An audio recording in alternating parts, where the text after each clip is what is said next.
네, 오늘은 야고보서 강의 7번째 시간입니다. 이제 거의 한 3번 정도 남아 있는데요. 오늘은 너는 누구냐? Who are you? 너는 누구냐라는 제목으로 우리 같이 이 말씀을 공부하고 이 말씀의 깊은 의미 속으로 한번 들어가 보았으면 합니다. 오늘 본문의 그 시작은 비방하지 말라 이렇게 시작하고요. 그 본문의 마지막은 사람이 선을 행할 줄 알고도 행하지 아니하면 죄니라 이렇게 말씀합니다. 그러면 알고 있는 게 문제라는 거죠. 모르면 죄가 되지 않은데 알고 행하지 않으면 죄니라. 이 말씀은 심각하게 우리가 좀 받아들일 필요가 있습니다. 우리가 이 야고보 사도가 하는 말을 제가 하는 말로 받는 것이 아니라 야고보 사도가 나에게 직접 지금 이 말씀을 통해서 성서를 가리켜서 리빙 바이블이라고 합니다. 살아있는 말씀이라고 하는데 이 말씀을 야고보의 말로 하나님께서 야고보를 통해서 우리에게 나에게 지금 현재의 21세기 나에게 주시는 말씀으로 받아들이면 우리의 신앙생활은 아마 한 단계 더 업그레이드 될 것이다. 이렇게 확신합니다. 우리가 노트북이나 컴퓨터를 쓸 때 늘 업그레이드 하라. 더 좋게 만들기 위해서 더 좋게 이 운영체제가 돌아가도록 업그레이드를 하게 됩니다. 우리의 신앙생활도 과거에 머무르는 것이 아니고 과거의 어떤 말에 머무는 것이 아니고 이제 한 단계 더 업그레이드 될 필요가 있다. 저는 그렇게 생각을 합니다. 왜냐하면 우리 기독교가 처음에 개혁이 되어서 나올 때 카톨릭에서 로마 카톨릭에서 개신교로 개혁되어져 나올 때의 시작이 뭐냐면 업그레이드입니다. 그 당시는 성도들에게 성서가 개방되어 있지 않았습니다. 오직 사제들만, 다시 말하면 신부들만 성서를 읽을 수 있도록 되어 있었으니까 성도들에게, 그러니까 신자들에게 성서는 열려진 성서가 아니었습니다. 루터를 통해서 개혁되었고 너희들이 행위로 구원받는 것, 다시 말하면 너희들이 어떤 선한 행위, 가톨릭에서 말하는 이 행위를 통한 구원이 아니라 믿음을 통한 구원, 행위는 무엇인가? 믿음의 결과로 나오는 것이라는 것을 정리합니다. 그래서 네가 믿음으로 구원받았느냐? 그러면 그 믿음으로 구원받음의 결과는 이런 모습이어야 한다를 야고보를 통해서 나타내 보여줍니다. 다시 말하면 우리가 복숭아 나무든 사과 나무든 땅에 심었습니다. 이 땅에 심었으면 이 사과 나무는 무엇을 맺혀야 될 것인가? 사과를 맺는 것입니다. 복숭아 나무는 복숭아를 맺는 것입니다. 우리가 그리스도를 믿는다고 믿음의 선언을 한 나무를 심었으면 그것은 믿음의 삶으로 표현되어지는 것. 이 삶은 열매이기 때문에 열매로 당연히 표현되어지는 것입니다. 우리가 이 나무가 잎만 봐서는 이 나무가 뭔지 잘 몰랐는데 나중에 열매를 보니까 여기서 배가 열립니다. 그러면 이건 배가 열리는 나무입니다. 열매를 보면 알 수 있습니다. 그래서 열매를 행동, 삶이라고 표현합니다. 우리가 기독교 신앙에 대한 오해를 좀 많이 하는데요. 기독교의 신앙의 출발이 무엇일까? 여러분 고민해 보신 적 있어요? 기독교 신앙의 출발. 어떤 의미에서 종교의 출발이 뭘까? 자신의 존재를 인식하는 존재론적 인식에서 우리의 신앙이 출발합니다. 나를 아는 것부터 내가 누구인가? 그 질문에서부터 우리의 신앙이 시작돼요. 근데 우리 무당이나 이런데 무속적인 종교에 가서 보면 나 자신의 존재가 중요한 게 아니고 신의 존재, 신령님의 존재가 더 중요합니다. 그래서 신령님이 나를 괴롭히고 내가 뭔가 잘못했기 때문에 신령님이 이렇게 해서 우리 집에 애군이 깃든다, 그렇게 생각을 합니다. 이것이 무속 종교와 기독교의 신앙이 다른 부분입니다. 기독교 신앙은 뭐냐? 자기 자신의 존재 인식에서 기독교가 출발합니다.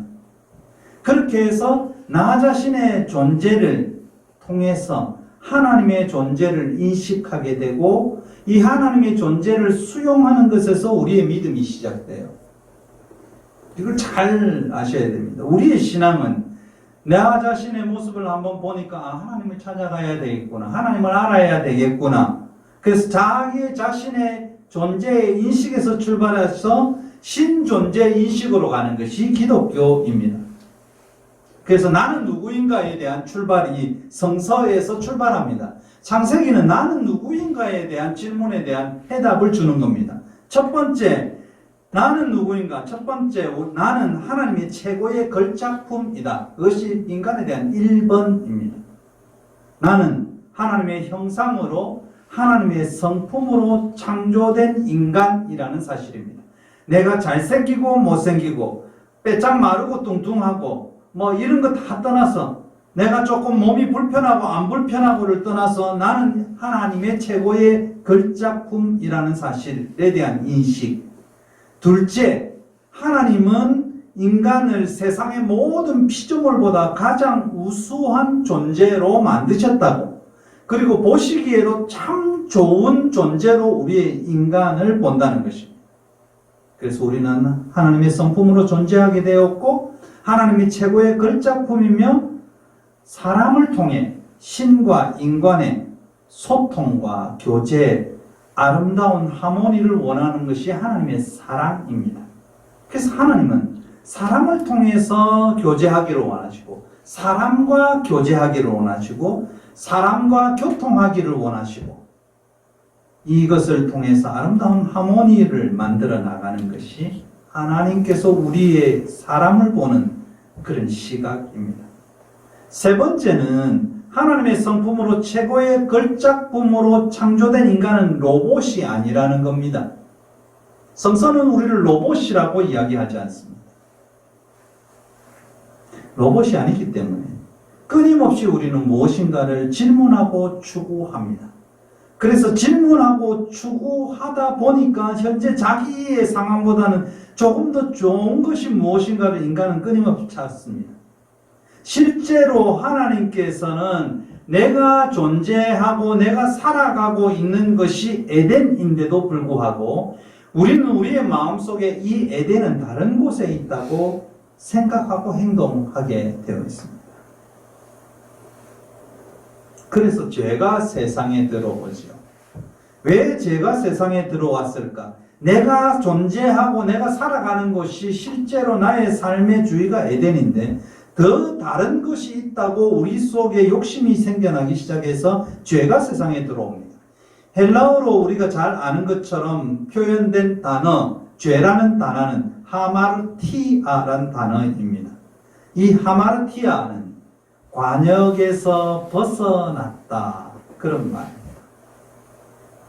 그래서 missing the mark라고 영어로 표현하는데요. missing, 벗어나는 거잖아요. 그 마크를 향해서 가져가야 되는데 그 마크를 향해서 날아가야 할 표적이, 화살이 그 마크를 벗어나는 것.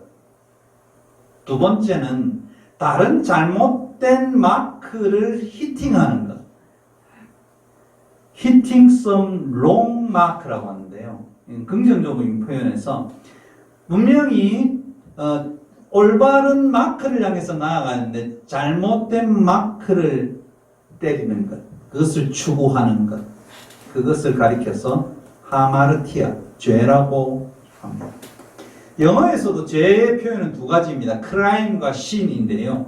crime은 형사적으로 죄를 범하는 것이고 신이라는 것은 종교적으로, 도덕적으로 죄를 범하는 것을 신이라는, sin, 신이라는 단어로 표현합니다. 하나님이 원하시는 또 서로 함께 살아가는 이런 경로로 사람이 살아가야 하는데 인간은 이 경로를 이탈하는 것을 정당화합니다. 두 번째는 자신의 위치를 하나님의 위치로 우리는 내려옵니다. 내가 하나님처럼 사는 사람, 우리 자신도 한번 질문해 보아야 합니다. 우리가 내 인생의 주인인 것처럼 사실 살고 있는 부분, 그것은 어떤 의미에서 자기 자신을 하나님 위치로 올려 보냅니다. 그리고 우리는 하나님의 위치에서 사람을 판단합니다. 하나님의 위치에서 사람을 비방합니다. 세상에서 일어나는, 이웃에게 일어나는 이런 일들을 내가 하나님의 위치에서 재단한다니까요. 우리 자신에게 한번 질문해 보시기 바랍니다. 에덴의 반역이 무엇일까? 에덴 동산의 반역이 무엇인가? 하나님처럼 된다는, 네가 하나님 위치에 올라온다는 유혹 속에서 에덴의 반란이 일어납니다. 그리고 이 반역자들의 속성을 보면 꼭 다른 사람에게 핑계를 댑니다. 자기에게 핑계를 찾지 않습니다. 다른 사람의 핑계입니다. 아담은 자기의 가장 사랑하는 내 뼈 중에 뼈요 살 중에 살인 하와에게 그 책임을 돌립니다. 하나님, 나에게 주신 저 여자가 그 과실을 내게 주어서 먹게 되었습니다. 주체가 누구냐면 그 여자입니다. 우리의 마음속에, 우리 속에 항상 이런 일들이 늘 일어납니다. 이 유혹을 내가 왜 받았느냐? 내 때문에, 내 인간의 속성 때문에 받은 게 아니고 다른 사람 때문에, 저 사람 때문에 탓을 한다는 것입니다. 오늘날 특히 설교자들에게도 이 자신의 위치를 하나님의 위치로 올리는 것을 많이 봅니다. 자신들이 마치 하나님인 양 떠들고 있는 설교자들을 보게 됩니다. 목사는 하나님이 아닙니다.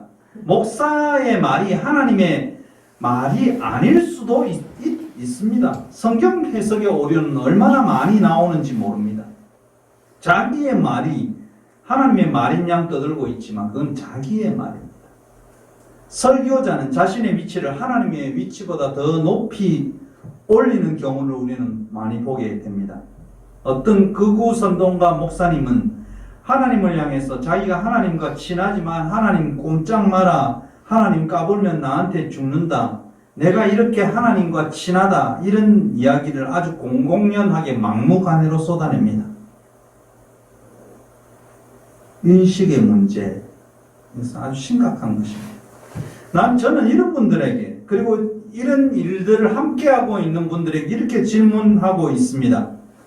당신들의 행동을 보니까 신사참배를 찬성하고 일제를 지지하고 독재에 부역하면서 성장해온 한국교회의 DNA가 드러난 것처럼 보인다. 어찌 보면 이렇게 지금 말하고 있는 것이 당연한 것인지도 모릅니다. 빨갱이를 때려잡는 것을 기독교 신앙과 동일선상에 두는 목사가 한두 명이 아닙니다. 지금 현재의 정권이 그리도 마음에 안 들어서 너구리가 꿀에서 막 기어나오듯이 한두 명씩 기어나오고 있는 것을 우리는 보게 됩니다. 문제는 지금 누가 빨갱이인지 모를 지경입니다. 저는 이분들에게 한번 묻고 싶습니다. 문재인 대통령이 독재를 하고 있다는데 박정희와 전두환 같은 독재자라면 지금처럼 아무 말이나 할 수 있는 용기가 있는지 그 목사님들께 정말 한번 물어보고 싶고 기독교인에게 한번 물어보고 싶습니다.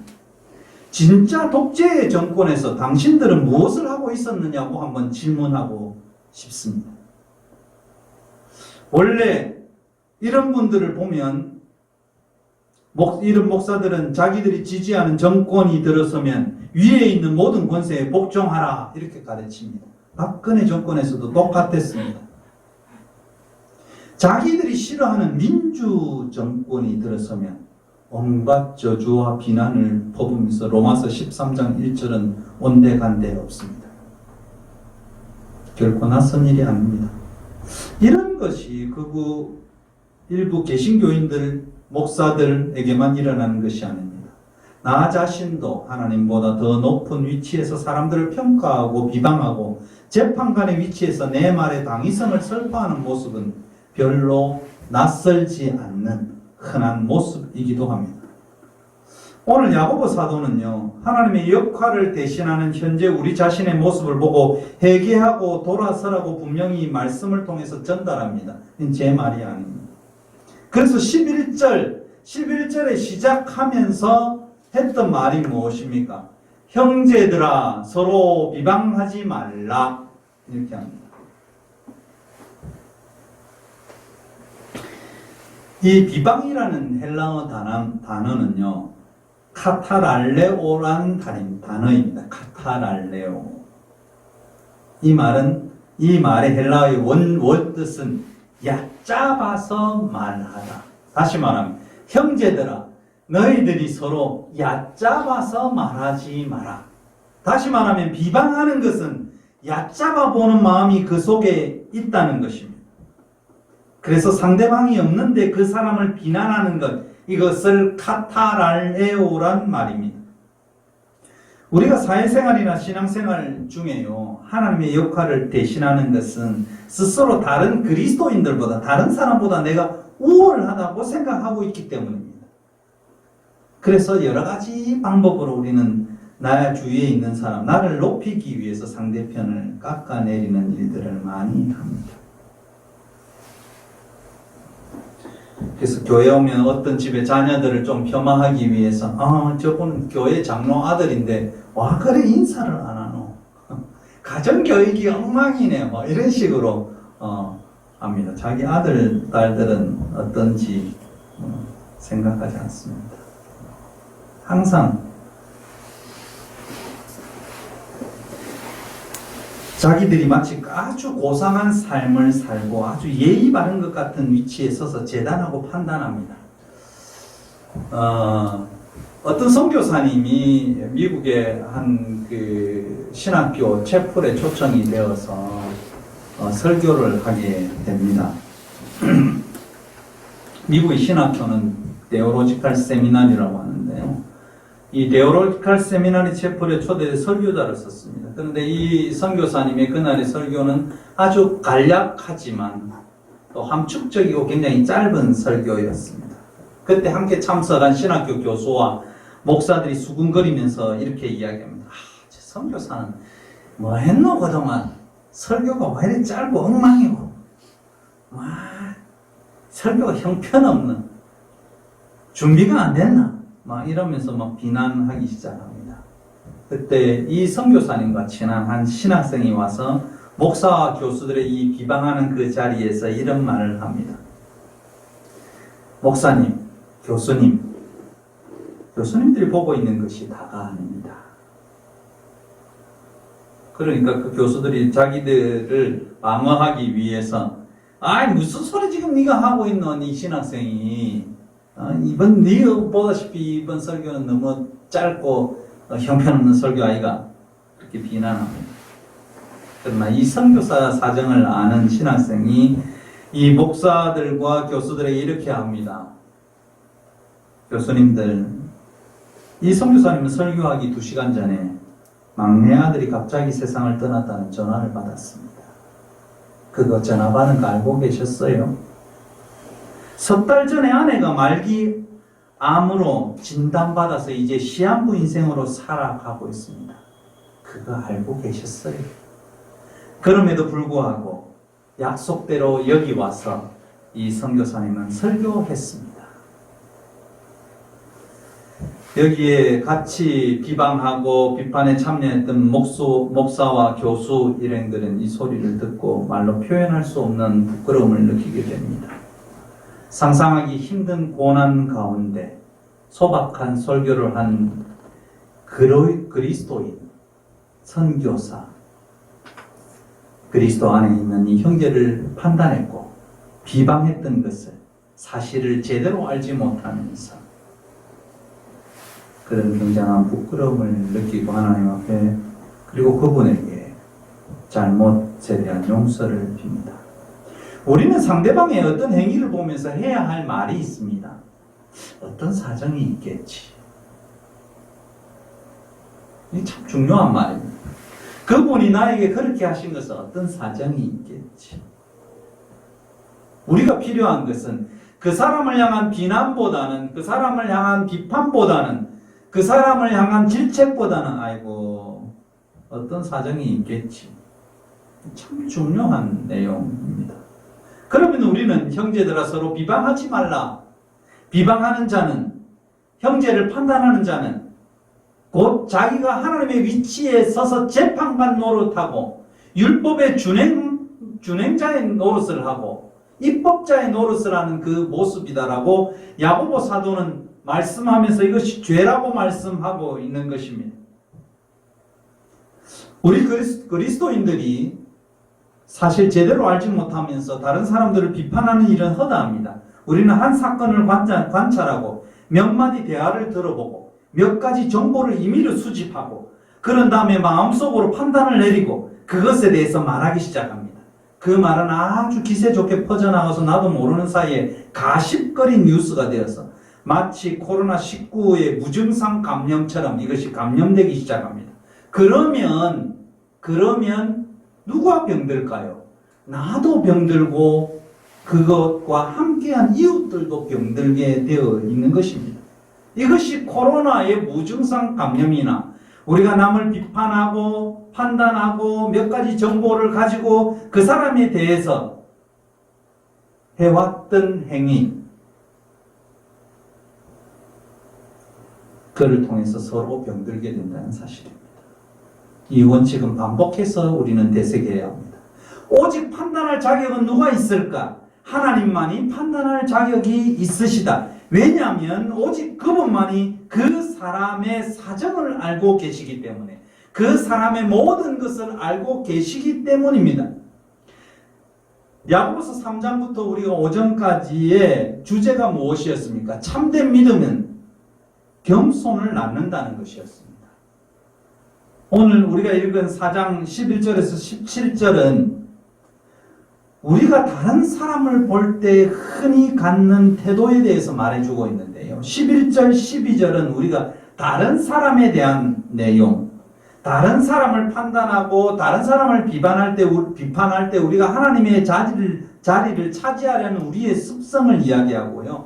13절에서 16절은 우리가 우리 자신 스스로에 대해서 갖는 태도에 대해서 깊은 내면으로 우리에게 파고듭니다.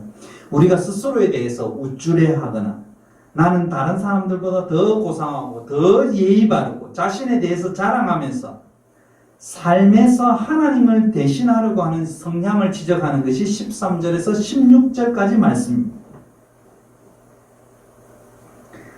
다른 사람에 대해서 심판관 노릇을 하고 스스로를 최고 권력자의 왕의 위치에 있는 것으로 착각합니다. 그러나 오직 하나님만 맡으실 수 있는 역할을 우리가 대신하는 잘못을 범하는 것, 그것이 죄입니다. 하말티아입니다. 11절, 12절 우리가 다시 한번 봅시다. 형제 여러분이라고 했는데 우리 세번역에는 이렇게 표현합니다. 형제 자매 여러분, 서로 헐뜯지 마십시오. 자기 형제 자매를 헐뜯거나 심판하는 사람은 율법을 헐뜯고 율법을 심판하는 것입니다. 그대가 율법을 심판하면 그대는 율법을 행하는 사람이 아니라 율법을 심판하는 사람입니다. 12절에 율법을 제정하신 분과 심판하시는 분은 한 분이십니다. 그는 구원하실 수도 있고 멸망시킬 수도 있습니다. 도대체 그대가 누구이기에 이웃을 심판합니까? 라는 내용입니다.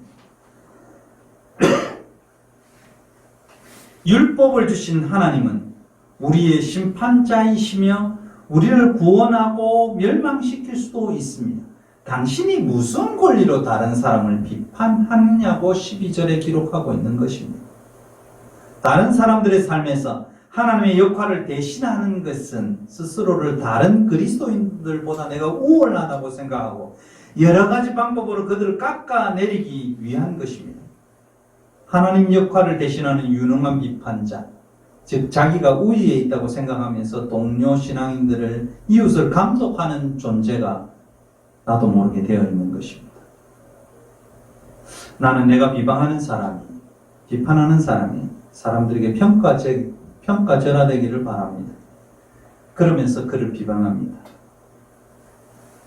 사실 이런 과정에서는 내가 더 훨씬 우월해 보이기를 바라면서 아주 감상적인 말을 덧붙이면서 나의 말, 지금 현재 악의에 찬 나의 말을 은폐합니다. 한번 들어보세요. 그래서 우리는 이런 말로 시작합니다. 제가 지금 이야기하는데 내 말이 혹시 틀렸으면 한번 말씀해 주세요. 내가 그 사람을 좀 안 좋게 말하려고 하는 것은 아니지만 그분에 대해서 이런 말을 하는 것이 어떨지 모르겠지만 심지어 나는 개인적으로 그 사람을 정말로 좋아해요. 하지만 등에 접두어를 쓰면서 자신을 하나님 위치에 올려놓습니다. 야고보 사도는 신자들을 판단하는 고약한 습성에 대해서 말을 꺼냅니다. 성서는 여러 번 비판하는 태도와 행동을 나무랍니다. 예수님은 마태복음 7장 11절에 비판을 받지 아니하려거든 비판하지 말라. 사도 바울은 그러므로 남을 판단하는 사람아 누구를 막론하고 내가 핑계하지 못할 것은 남을 판단하는 것으로 내가 너를 정죄함이니 내가 같은 일을 행함이라. 로마서 2장 1절에 기록하고 있습니다.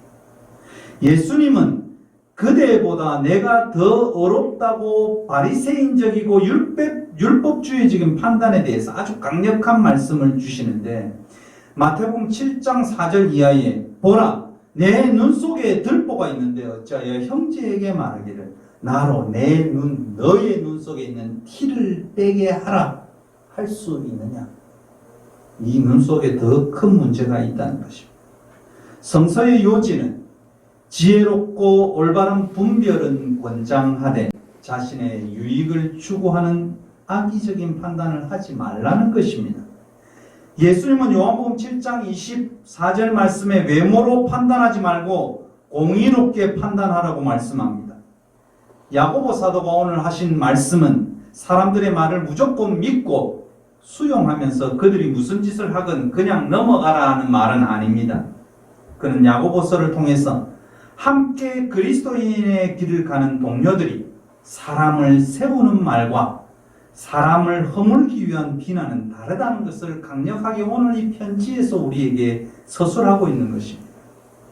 다른 사람을 판단하는 것이 정말 문제가 되는 것은 그것이 하나님의 역할을 대신하는 행위에 위험할 정도로 근접해 있다는 사실입니다.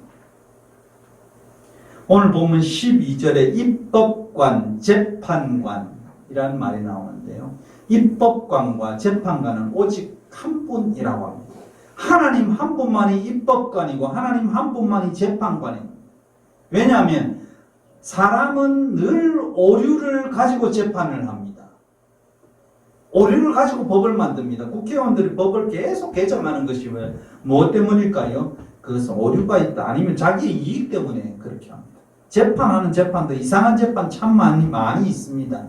진실을 가지지 못한 재판 많이 있습니다. 그러나 하나님만이 오류 없이 위선 없이 악의 없이 각 사람의 행위와 동기를 판단하실 수 있다고 야고보 사도는 우리에게 강력하게 도전해 옵니다. 12절 마지막 강력한 도전의 말씀은 이렇습니다. 듣거라 너희가 누구이기에 이웃을 판단하느냐. 너희가 누군데 이웃을 판단하느냐. 이 말씀을 고치면 누가 너희를 하나님으로 세웠느냐입니다.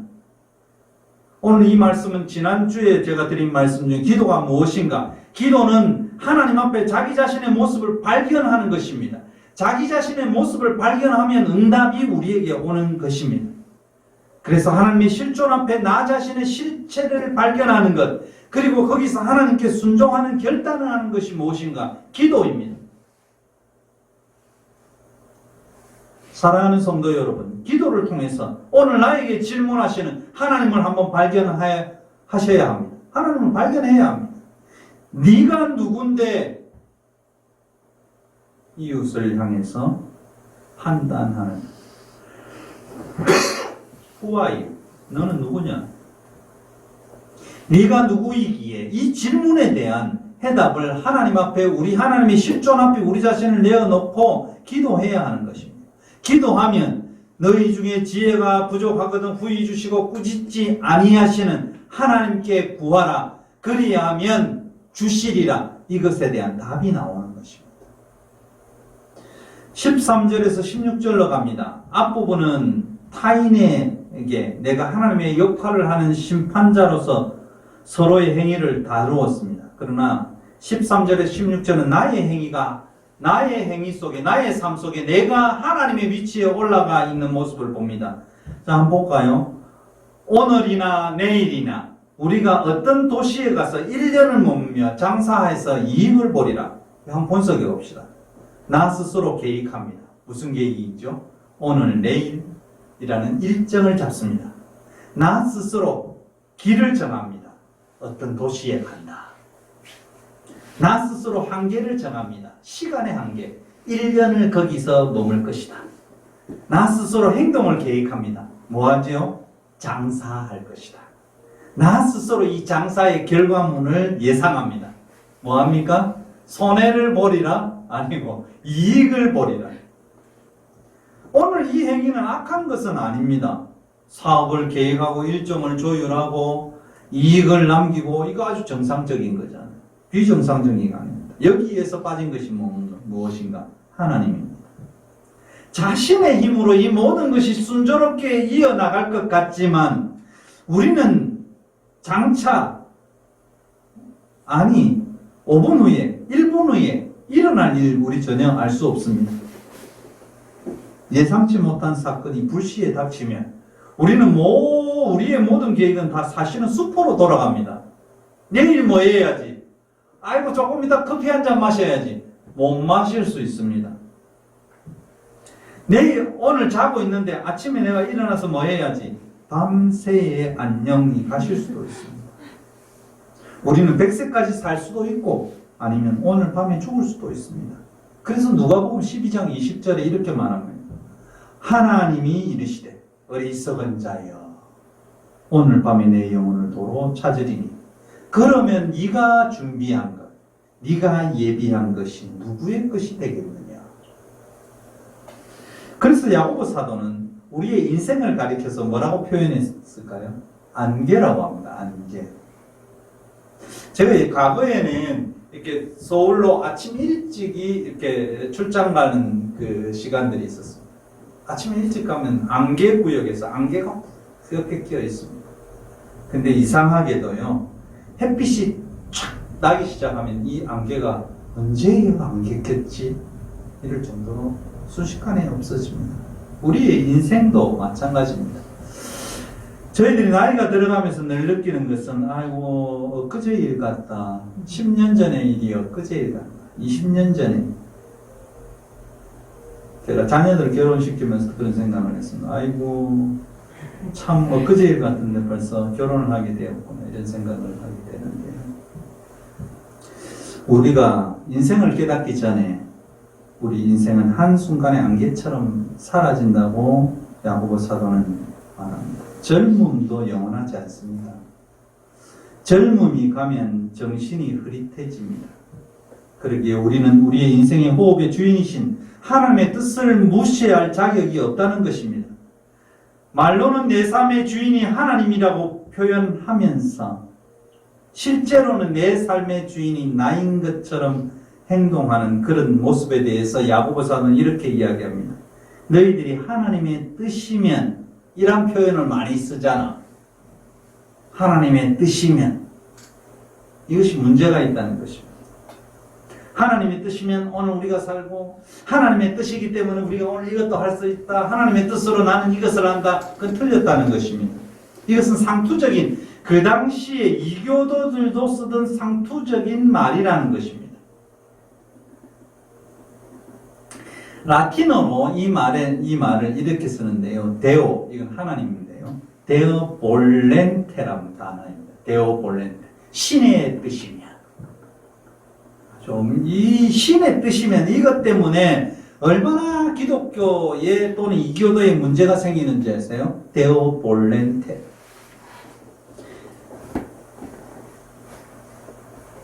하나님의 뜻이라는 말, 신의 뜻이라는 말로 십자군 전쟁을 일으켜서 무수한 사람의 생명을 앗아갑니다. 신의 뜻, 데오 볼렌테, 신의 뜻이라는 말로 그래 하나님의 뜻이냐 알아보자. 우리 이렇게 말을 많이 하잖아요. 근데 이슬람에서 신의 뜻이라면 최고의 뜻입니다. 신의 뜻이기 때문에 너는 오늘 폭탄을 몸에 감고 거룩한 성전에 참여해야 된다. 그래서 어린 청소년들이 폭탄을 가슴에 안고 자살 폭탄 테러를 합니다. 이런 것은 자신의 생각을 하나님의 생각으로 치환하려는 죄악된 인간의 사고를 적나라하게 드러내주는 것입니다. 이런 행동, 이런 삶은 허탄한 것입니다. 16절에 이제 너희가 허탄한 자랑을 자랑한다. 내가 지금 하는 행동은 하나님의 뜻입니다. 거짓말하지 말라는 것입니다. 하나님이 이렇게 비판하고 이렇게 판단하는 것을 그냥 놔둘 하나님이 아니라는 것이죠. 그건 하나님의 뜻이 아닙니다. 하나님의 뜻이란 명분으로 그렇게 삶을 살지 말라는 것입니다. 그렇게 말하지 말라는 것입니다. 그런 사람을 향해서 네가 누구냐라고 질문하는 겁니다. 네가 누구냐? 네가 뭔데? 이게 하나님의 뜻이라고 하느냐? 거짓말하지 말라는 겁니다. 야고보 사도는 하나님처럼 행동하는 우리의 생각과 삶을 막을 수 있는 방법 두 가지를 결론적으로 제시합니다. 이 방법은 모든 참된 믿음은 겸손에서 시작한다는 것을 전제로 해서 방법을 제시합니다. 첫 번째, 옳은 일이 무엇인지 알아야 된다.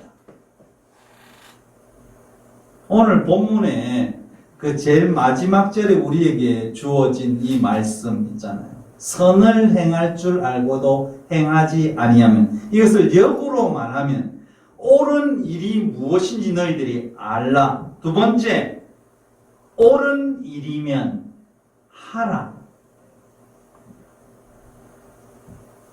옳은 일이 무엇인지 알기 위해서 우리는 하나님의 말씀을 정말 가까이 해야 되고 그 말씀이 주시는 지혜와 방향에 따라 가야 할 길을 우리는 정해야 합니다. 기도를 통해서 우리는 겸손히 우리 자신을 내려놓아야 합니다. 기도를 통해서 우리는 가면을 벗어야 합니다. 하나님 앞에 자신의 실체를 드러내놓고 기도하면 우리는 옳은 것이 무엇인지 금방 즉시 응답으로 10년 후에 1년 후에 나를 발견하게 하는 것이 아니고 이 기도는 즉시 금방 우리에게 응답하시는 것입니다. 그러면 이것을 발견한 즉시 우리는 시작해야 합니다. 옳은 일을 하라 그렇게 말합니다. 가장 중요한 것은 우리의 발걸음을 내딛어야 합니다. 하라는 것입니다. 그대로 살라는 것입니다. 사랑하는 성도 여러분, 하나님은 우리 성도들과 함께 우리의 삶을 계획하고 인도하고 옳은 길로 우리를 이끄시기를 원하십니다. 알고도 행하지 않으면, 모르고 행하지 않음과 전혀 다릅니다. 알았기에 행하지 않으면 죄인 것입니다. 관역이, 표적이, 마크가 어디 있는지 알았다면 우리는 그 관역을 향해서 행동해야 합니다. 발걸음을 옮겨야 합니다. 오늘 하나님은 야고보 사도를 통해서 우리에게 질문합니다. 내가 누구냐? 내 생명의 주인이 누구냐? 내 생명의 주인은 나라는 사실입니다. 나의 자리에서 네가 내려와서 겸손히 내려놓고 내가 사랑하는 형제 자매를 비방하고 내 자리를 찬탈하지 말고 겸손을 가슴에 붙이고 겸손으로 허리띠를 메고 나와 함께 겸손히 나아가자고 말씀합니다. 결론을 드립니다. 하나님은 미가서 6장 8절에 이렇게 말씀합니다. 여호와께서 내게 구하시는 것은 오직 정의를 행하고 인자를 사랑하고 겸손히 내 하나님과 함께 행하는 것이 아니냐. 영어 성서 컨템플러리 잉글리시 버전에서는 제일 마지막 절, 하나님 겸손하게 내 하나님과 함께 행하는 것이 아니냐, 이것을 아주 명쾌하게 우리에게 해답을 줍니다. Humbly obey your God. 겸손히 너의 하나님께 순종하라. Humbly obey your God. 겸손히 너희 하나님께 복종하는 것, 이것이 하나님께서 원하시는 것입니다. 네가 누구인가? 네가 누구냐? 질문하는 하나님 앞에 겸손히 우리 자신을 내어놓고 겸손의 모습으로 서로 사랑하는 우리 성도들이 다 되시기를 주님의 이름으로 축원합니다. 침묵으로 기도하겠습니다.